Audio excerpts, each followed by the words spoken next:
Credit card. Extension. 200,000. Kulang. Tagan natin ng zero. Save changes.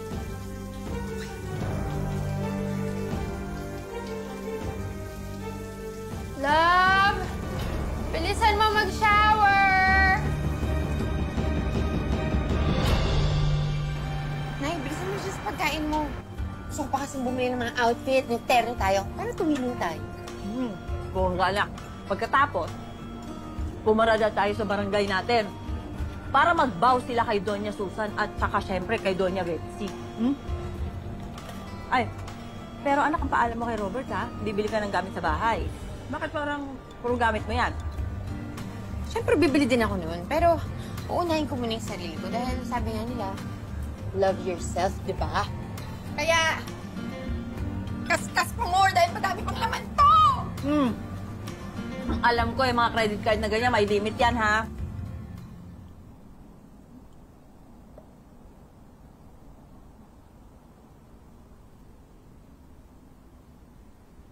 Ay, nako, Mom.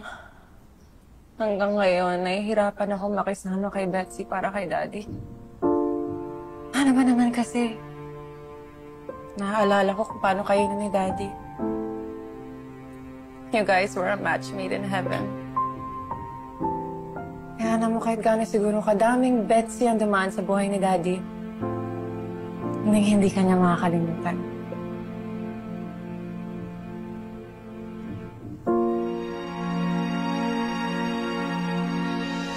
Nanan, Ma'am. asan si Betsy? Ay, wala po. Umalis po kasama ng nanay niya at magsha-shopping daw. Nag-shopping na naman sila? Kano karaming pera ba binibigay ni Daddy dyan para makapag-shopping siya araw-araw? Excuse me, ma'am. May tatapusin lang sa taas. Ganyan.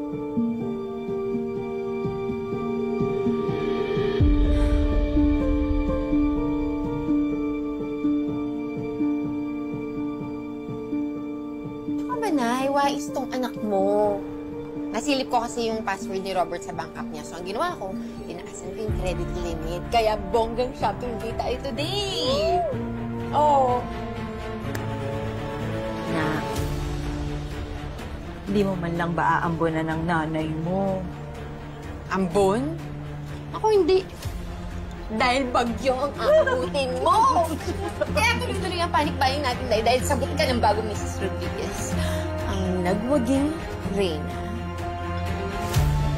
Paganda ka ng paganda sa paningin ko talaga.